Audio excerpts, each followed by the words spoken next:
Comment ça va YouTube? Les amis, j'espère que vous allez bien. Moi de mon côté, tout roule. Et ce soir, on repart pour un petit react. Et aujourd'hui, c'est une vidéo qui vient du youtubeur qui s'appelle Vision. Et le titre, c'est Survivre au vol le plus dangereux du monde. Alors, c'est marrant, hein, le timing de faire ce react-là, puisque hier, il y a eu un crash en Inde. Enfin non, c'est pas marrant, c'est horrible. Qu'est-ce que je viens de faire comme intro? Catastrophe. C'est quoi couper en... c'est pas couper, mais juste venez, j'arrête l'intro. Allez, c'est parti. Comme d'hab, je vous mets le lien en description pour ceux sur YouTube. N'hésitez pas à vous abonner et à laisser un pouce bleu à la chaîne de Vision. Donnez-lui de la force. Et nous, et c'est parti de notre côté. 24 décembre 1994, 11h05, aéroport d'Alger. Sur le tarmac, un Airbus A300 s'apprête à décoller pour Paris. À bord, 227 passagers et 12 membres de l'équipage. Est-ce que je suis pas un peu con de regarder ce genre de vidéo à un jour du départ en Corée? Alors que je prends Air France aussi, hein. Est-ce que je serais pas en train de me faire une frayeur tout seul là? Il y a des hommes, des femmes et des enfants qui ne pensent qu'à une chose, les retrouvailles familiales. Alors que les portes de l'appareil s'apprêtent à se refermer, une voiture siglée Air France avance à toute allure. 4 hommes vêtus d'uniformes de policiers des frontières en descendent et se dirigent vers les marches de la passerelle. Ok, Leur pourquoi? présence paraît banale. Ils affirment intervenir pour un simple contrôle de passeport, une formalité fréquente compte tenu de la situation actuelle qui règne. Que s'est-il passé en Algérie durant la décennie noire? Comprendre en 3 minutes. Ah, c'était en 91. Mais ce que personne ne sait à ce moment-là, c'est que ces hommes ne sont pas ce qu'ils prétendent être. Dans quelques minutes, ils dévoileront leurs réelles intentions et feront régner la terreur pendant les 54 prochaines heures. 54 heures! Prise d'otage du vol Air France. What the fuck? Mais c'est complètement débile de réact à ça alors que je vais partir demain! Les scènes en 3D que vous voyez là sont faites entièrement par mes soins et ça me prend littéralement des jours entiers à réaliser. Pour rester concentré, il y a une chose que j'aime bien boire par-dessus tout, et c'est au lit. Ouais! Allez, on saute. Accompagné dans mes projets, et sur ce, retour à la vidéo. Les 4 faux policiers débutent le contrôle d'identité des passagers. Mais très vite, la chef de cabine sent que quelque chose ne colle pas. Un détail attire son regard. Sous leur veste, ils dissimulent des bâtons de dynamite. Une chose que les vrais agents algériens ne portent évidemment pas lors de Bah oui! ce type de contrôle. Pendant qu'ils avancent lentement Bah non, bah c'est la routine en fait. Les flics avec des bâtons de dynamite, ça c'est ma police ça. dans l'allée, un passager s'agite. Il est en réalité un officier de police en civil. Troublés par leur comportement, il les interpelle, exigeant qu'ils justifient leur identité. Pour appuyer ses propos, il présente sa propre carte du DGSN, la police nationale algérienne. Ce geste, qui était en réalité destiné à rassurer, va en réalité le condamner. Oh. Les imposteurs n'hésitent pas une seconde. Ils le saisissent brutalement et le forcent à sortir de la cabine. Depuis leur siège, les passagers observent la scène, pensant assister à l'arrestation d'un dangereux criminel. Mais quelques secondes plus tard, l'illusion se brise. Putain, stylé sa DA en 3D, il est fort. Ah! Ah ouais! Non, ils l'ont buté? C'est le début de la terreur. Les preneurs d'otages révèlent alors leur véritable identité Ah non, le flic il est pas mort. Mais ils sortent le gun. et leur motivation. Ils annoncent que l'Airbus est désormais sous le contrôle du GIA. Ils Le brandissent groupe islamique armé. des grenades artisanales, un pistolet mitrailleur, un pistolet, des AK-47 et 2 charges de dynamite artisanale qu'ils installent dans la cabine et dans le cockpit avec des détonateurs. Ensuite, ils s'emparent d'uniformes de steward qu'ils avaient prévus dans leur sac pour tromper d'éventuels tireurs d'élite en cas d'assaut. Oh, ils sont organisés ces enculés. Désormais, ils sont prêts pour la suite. Ils imposent leur loi à bord, demandant la coopération des 219 passagers et des 12 membres de l'équipage. Tu vas me manquer, patron. Oh, Erwan. Qu'il est mignon. Qu'il est mignon. Tu vas me manquer, toi aussi. Par contre, ça veut pas dire qu'il faut arrêter de bosser, hein. Ah non, non, non. Ah non, non, non, hein. Pour ce faire, ils les maintiennent dans une peur constante en alternant entre des moments de calme et des moments de torture psychologique. Leurs exigences initiales deviennent vite claires. Ils ordonnent à la police, maintenant sur les lieux, qu'on retire la passerelle et que l'avion décolle pour Paris, sans délai. Officiellement, ils prétendent vouloir tenir une conférence de presse en France pour y exposer leur cause. Mais en réalité, comme on l'apprendra plus tard, ils nourrissent un projet bien plus sinistre. Ah, c'est glauque sa mère. Sur le tarmac d'Alger, les autorités algériennes refusent catégoriquement de céder. La passerelle reste en place et des véhicules de police bloquent la piste pour empêcher tout décollage. Bah oui, c'est vrai, c'est qu'il n'est pas encore décollé ce truc-là. Mais c'est une prise d'otage dans l'avion. Au sol, pas dans les airs. Ça encore, c'est rassurant. Et d'un autre côté, du coup, ça m'étonne moins que ça ait duré 54 heures. Je me suis dit, 54 heures de vol, je pense que l'avion, au bout d'un moment, il a plus d'essence, hein. Donc c'est au sol. En parallèle, un groupement d'intervention spéciale algérien, surnommé les Ninjas en raison de leur cagoule noire,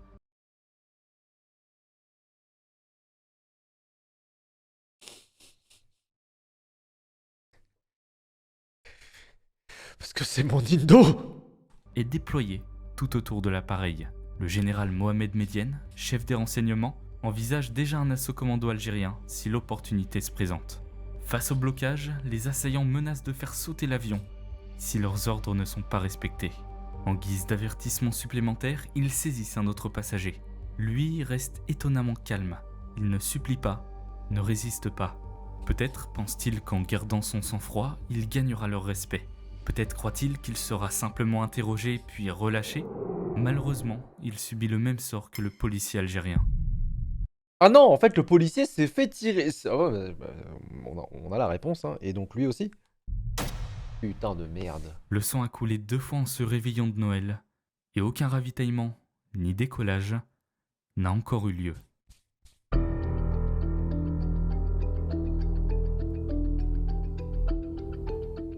Sept heures après le détournement, la cabine est calme, mais tendue.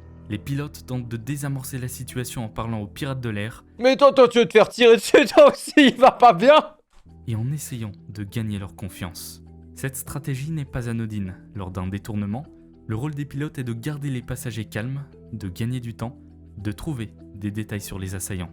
Les négociateurs algériens entrent en contact avec les pirates de l'air depuis la tour de contrôle, tandis que les médias commencent à arriver au bord de l'aéroport, tenus cependant à distance.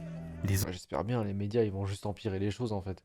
Après, ceci étant dit, ils ont dit qu'ils voulaient tenir une conférence de presse. Donc, peut-être que le fait que les médias soient là, ça peut aider. Les autorités maintiennent un blackout partiel sur l'information, ne filtrant que de rares bribes aux journalistes. Du côté français, l'alerte est maximale. À Paris, une cellule de crise est activée. Le ministre des Affaires étrangères Alain Juppé et le ministre de l'Intérieur Charles Pasqua se réunissent en urgence à la mi-journée. Le Premier ministre Édouard Balladur, en vacances à Chamonix, Oui, mais en même temps, il pouvait pas pré-shot, mais genre, c'est tellement incongru. Le mec est sur sa piste. Comment ça, les prises d'otages à Alger? Comment ça? Pendant qu'il est en train de faire sa meilleure piste bleue. est rappelé à Paris d'urgence. Il passe l'après-midi au téléphone avec son homologue algérien, tentant d'évaluer la situation malgré des informations incomplètes. Il propose immédiatement au gouvernement algérien l'appui de la France, notamment l'envoi sur place d'une unité du GIGN pour aider à résoudre la crise. Alger s'y oppose. Pas de Ah, force française sur le sol algérien. C'est une affaire intérieure et l'Algérie compte bien garder la main. En fin de soirée du 24 décembre, quelques lueurs d'espoir apparaissent néanmoins pour les otages. Sous la pression internationale et sans doute pour montrer une bonne volonté, les ravisseurs libèrent un petit groupe de passagers. Plusieurs femmes, des mères avec des jeunes enfants et des personnes ayant de graves problèmes de santé sont autorisées à quitter l'appareil. Ces premiers libérés, exténués, témoignent aux autorités algériennes de ce qu'ils ont vu à bord, ce qui permet d'identifier formellement les preneurs d'otages et leur appartenance au GIA.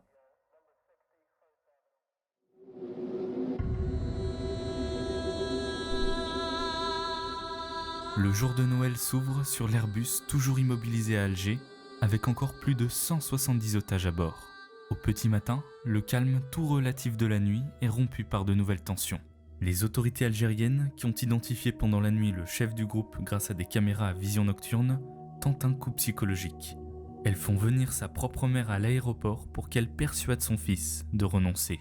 Mais cette D'accord. initiative, à double tranchant, tourne court et provoque la fureur des preneurs d'otages. Ah. Loin de l'attendrir, l'intervention de sa mère le met en rage. Oula, merde alors. À partir de cet instant, le commando durcit son attitude et décide de viser plus particulièrement les passagers français. Les assaillants savent qu'il y a à bord un employé de l'ambassade de France. Frère, c'est un cuisinier. Laisse-le tranquille, gros. En début de soirée du 25, ils entraînent Yannick, 28 ans, marié et père de famille, dans le cockpit. Sous la menace, l'otage français doit lire un message de détresse au micro. Si l'avion n'obtient pas l'autorisation de décoller avant 21h30, les assaillants tueront un passager toutes les 30 minutes, en commençant par lui. À mesure que l'échéance approche, l'angoisse monte d'un cran dans la cabine. Des passagers algériens tentent tout de même de rassurer Yannick. Alors, je vais pas vous mentir, c'est la première fois que j'entends parler de cette histoire. C'est à se chier dessus, gros. C'est effrayant. En lui murmurant que les preneurs d'otages bluffent. Probablement. Oh bah, frérot, il a déjà tué un policier, un autre gars. Je pense pas qu'il bluffe là, à ce stade-là. 21h31, aucune autorisation de décollage n'est parvenue. Plus de cuisinier pour l'ambassade française, les amis. Putain, merde. Yannick est le troisième otage exécuté en 2 jours. Wow. Yaya, hors de lui, hurle par radio en direction des négociateurs algériens. Voyez ce qui arrive quand vous jouez au dur. Du côté français, c'est la goutte d'eau qui fait déborder le vase. Dès l'annonce de l'exécution de Yannick Bonnier, le Premier ministre hausse le ton et déclare publiquement qu'il tiendra le gouvernement algérien pour responsable de tout nouveau décès de ressortissants français. Il en appelle même à la communauté internationale, mettant l'Algérie face à ses responsabilités. Cette crise diplomatique porte ses fruits. Peu après 23 heures, sous l'insistance de Paris, le président algérien cède finalement. Il autorise les preneurs d'otages à quitter l'Algérie. 39 heures après le début Oh, waouh. du drame, le vol Air France 8969 obtient l'autorisation de décollage. Mais vers où? À 2h20 du matin, dans la nuit du 25 au 26 décembre, J'aurais jamais dû regarder ça avant ton décollage.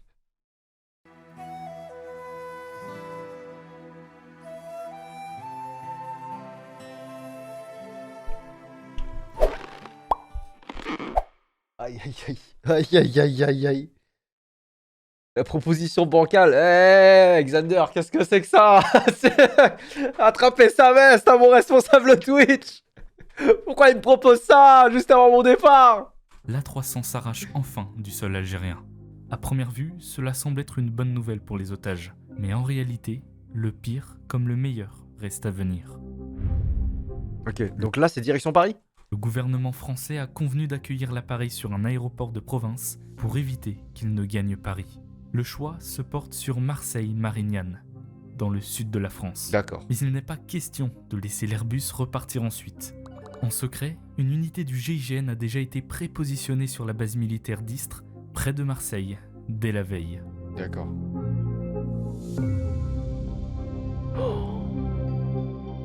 Quel merdier! Et ils vont vraiment aller à À Marignane? 3h33 du matin, le vol 8969 se pose sur la piste de Marseille-Marignane. Ah, ils le font quand Denis même. Favier, le chef du GIGN et ses 30 hommes sont déjà sur place, déterminés à en finir. Ils ont même eu le temps de s'entraîner sur un A300 identique, prêté par Air France pour répéter l'assaut en conditions réelles. Incroyable, Dès incroyable. l'atterrissage, le dispositif français se met en place. Les autorités illuminent minimalement le tarmac. L'avion est guidé vers un coin éloigné du terminal, loin des autres appareils. Le but est d'isoler le vol 8969. Allez, Les fumez-le! assaillants, eux, s'exclament de joie en découvrant qu'ils ont atteint la France. Mais malgré l'euphorie, ils restent lucides et réclament immédiatement du carburant pour repartir vers Paris, demandant 27 tonnes de kérosène. Le problème, c'est que cette quantité est bien trop importante pour un tel vol, qui ne requiert que 3 fois moins cette quantité. La C'est quoi leur objectif alors? police comprend tout de suite. Yaya et ses hommes envisagent le pire. Transformer l'avion en bombe géante. Charles Pasqua déclare alors que l'avion ne décollera plus de Marseille quoi qu'il en coûte. La stratégie française est claire, gagner du temps et épuiser les assaillants. Denis sait qu'ils sont fatigués et veut tirer parti de cet affaiblissement. Il temporise en répondant aux demandes logistiques, repas, eau, vidange des toilettes, aspirateur. Tout prétexte est bon pour retarder l'échéance du décollage ultimatum de 9h40 que les pirates de l'air ont fixé. Attends, quoi? Donc ils ont envoyé des gars nettoyer les toilettes dedans? Frère, le gars il est pas assez payé pour ça. Hein. Alors, Jean-Jacques, tu vas aller à l'intérieur de l'avion avec les terroristes et tu vas nettoyer les chiottes, oui. Est-ce que tu vas revenir vivant de... Est-ce que je t'en pose des questions, moi? Mais ce qu'ils ignorent, c'est que les techniciens n'en sont pas. Il s'agit d'hommes du GIGN. Non, juste des aspis. Non, mais ils ont envoyé des gens, là. L'échéance du décollage ultimatum de 9h40 que les pirates de l'air ont fixé. Mais ce qu'ils ignorent, c'est que les techniciens n'en sont pas. Il s'agit d'hommes du GIGN. D'accord, ouf. Ouf. C'est pas Jean-Jacques du service sanitaire. Let's go. Pendant qu'ils intervenaient, ils analysaient les lieux pour préparer l'assaut. Ils constatent que les portes ne sont ni bloquées, ni piégées, et qu'elles peuvent s'ouvrir de l'extérieur sans difficulté. Via radio, on suggère aux preneurs d'otages qu'une conférence de presse pourrait tout aussi bien être organisée sur place, à Marseille. Car après tout, tous les grands médias ont des bureaux à Marseille, donnent les négociateurs comme argument. Séduit par l'idée de médiatiser leur action, Yahya accepte de tenir une conférence de presse à bord. Il exige simplement que cela se passe dans l'avion. Les négociateurs y voient l'occasion idéale. Ils demandent alors que tous les passagers soient regroupés à l'arrière de la cabine pour libérer l'espace à l'avant en vue de la conférence. Cette ruse permettrait de protéger les otages au moment de l'assaut et de ne trouver que les assaillants à l'avant. Incroyable. Yahya et ses hommes, ne soupçonnant pas que les portes de l'A300 peuvent s'ouvrir sans leur accord, acceptent ce réaménagement. En milieu d'après-midi, cependant, la situation se tend à nouveau.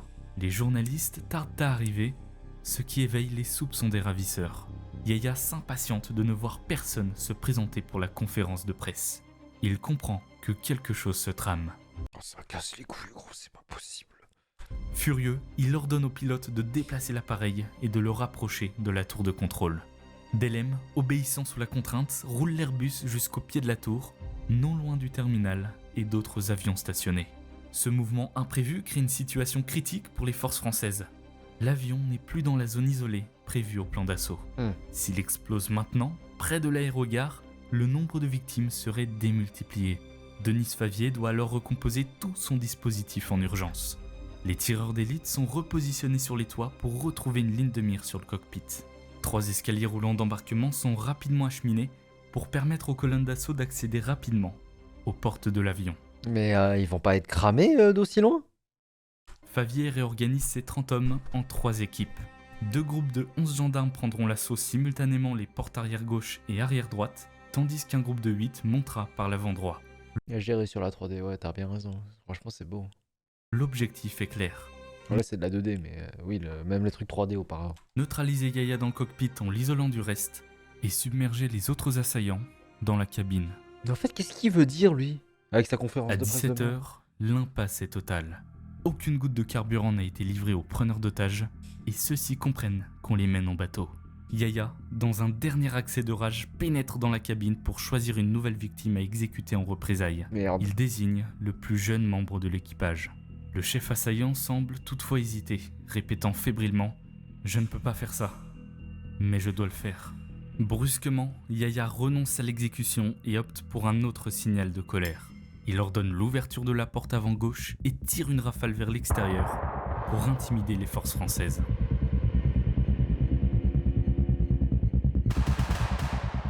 Dans la tour de contrôle, les négociateurs entendent soudainement des balles siffler. La tour est arrosée à l'arme automatique, brisant les vitres autour des autorités. Favier, qui attendait le feu vert politique, l'obtient à cet instant. Balladur, informé des tirs sur la tour, autorise enfin le GIGN à intervenir par tous les moyens nécessaires. Ah ouais, d'un coup comme ça, c'est pas risqué pour les otages? 17h12, Denis Favier donne l'ordre tant attendu. L'assaut est lancé.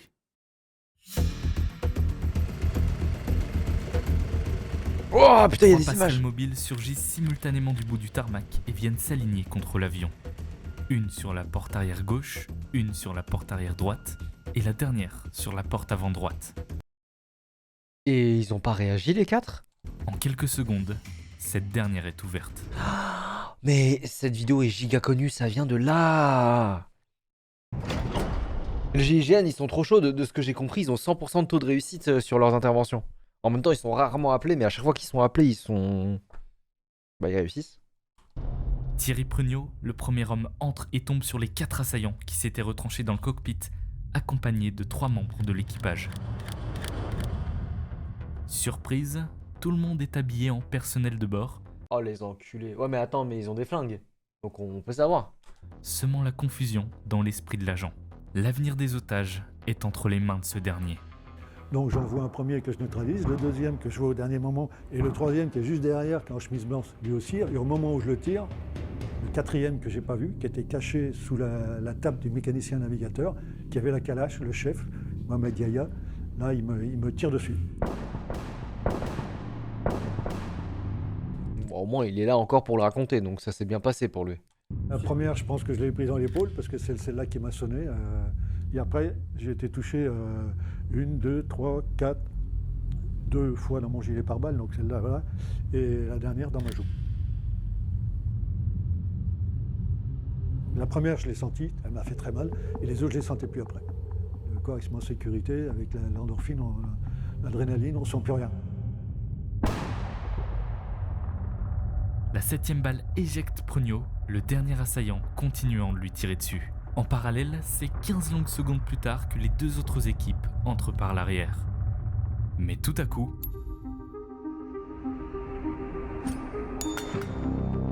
Instinct de survie, je me suis tourné sur le côté comme j'ai pu, et la grenade, boum, elle a explosé, quoi. Et j'ai pris tous les éclats, c'est des grenades soviétiques, c'est des micro-éclats. J'ai tout pris dans les fesses, les cuisses, j'ai des acouphènes maintenant à vie, quoi. Et une grenade, normalement c'est mortel à 100 mètres, moi elle m'a pété à 80 cm des fesses, et il y avait un trou de 25 cm dans l'avion, quoi. Et ça a duré 12 minutes. Comment il a pu survivre, frère? 12 minutes où personne ne pouvait venir me chercher, parce que le dernier, avec la calache, il tenait tout le monde en respect, quoi. les couloirs étroits de l'A300 résonnent de centaines de coups de feu. Les 2 équipes arrière pénètrent à leur tour et progressent en sécurisant la cabine passager.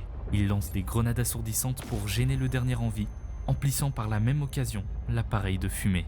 Putain, je suis un passager, je suis terrifié, gros. Les otages, préparés par l'équipe navigante, se mettent au sol, attendant les instructions du GIGN.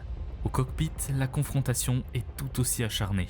Yahya arrose de balles l'escalier avant, tentant d'empêcher la progression de la colonne de Favier. Et là, un gendarme du GIGN, Philippe Bardelli, s'apprête à avoir une chance inouïe.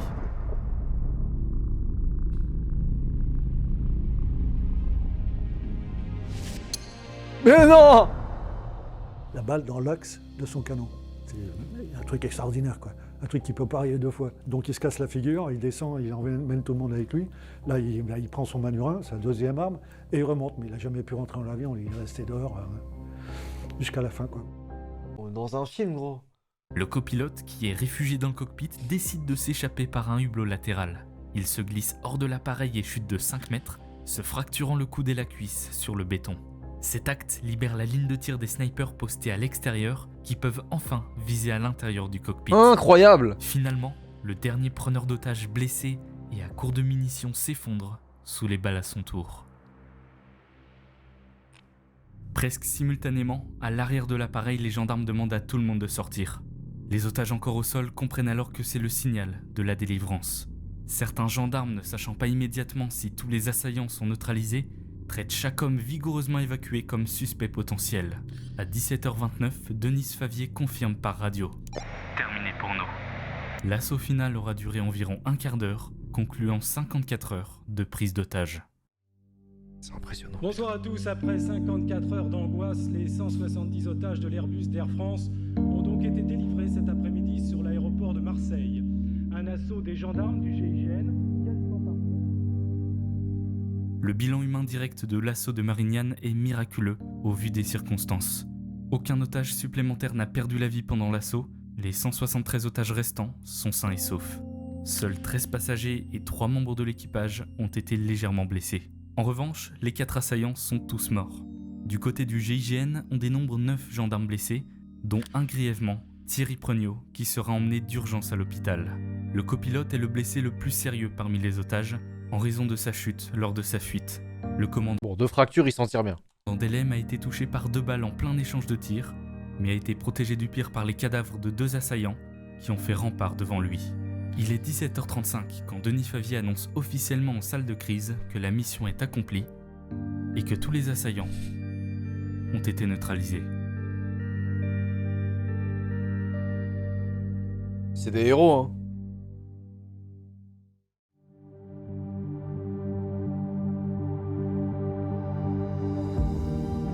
En seulement 16 minutes, 30 hommes du GIGN neutralisent 4 preneurs d'otages lourdement armés. Ça, c'est le générique de fin de film, ça.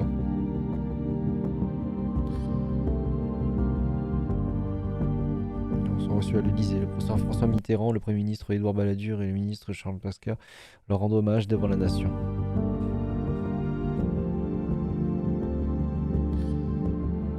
Quelques semaines plus tard, le président remet personnellement la Légion d'honneur à Thierry Preugnot pour son courage exemplaire. Comment il a pu survivre à une grenade qui lui pète dans le dos à 80 cm, je ne comprends pas. Rien, le GIGN entre dans une nouvelle ère. Le prestige explose, ses méthodes sont étudiées dans le monde entier. Il devient un cas d'école dans toutes les forces de l'ordre. Le commandant Bernard Delem, l'équipage et le général recevront la plus haute décoration française. Bah tu m'étonnes frère. Mais beaucoup comme Thierry Preugnot refusent le mot héros. Pour eux, ils n'ont fait que leur devoir. Oh putain, incroyable. Si ça, c'est pas une phrase de héros, gros. Une pensée va droit aux 3 victimes de cette attaque. Les policiers algériens, Biou Gyongto et Yannick Beugnier. Qu'ils reposent en paix.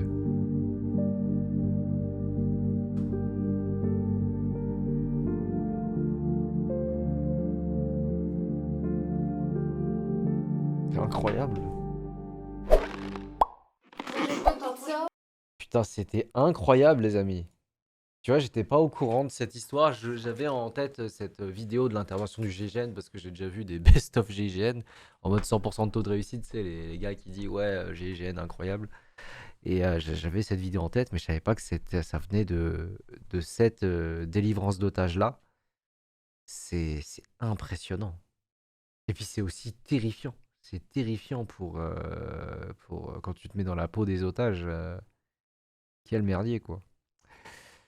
Eh bah écoutez, très bonne vidéo de la part de Vision. Je vous laisse le lien de la chaîne en description pour ceux qui nous regardent sur YouTube. Pour ceux qui voudraient aller le voir depuis Twitch en direct, le pseudo c'est Vision écrit comme ça. N'hésitez pas à aller vous abonner à sa chaîne et lui laisser un pouce bleu. Et bah écoutez, super vidéo, j'ai adoré. Je vais regarder d'autres vidéos de chez lui, hein. Franchement, c'était bien fait. En plus, la 3D, il a géré, hein. Il a vraiment géré. C'est propre, c'est très visuel. La tension, elle est là. Les musiques choisies sont cool. Non, franchement, Vision, très beau. Très, très beau. J'ai la vision.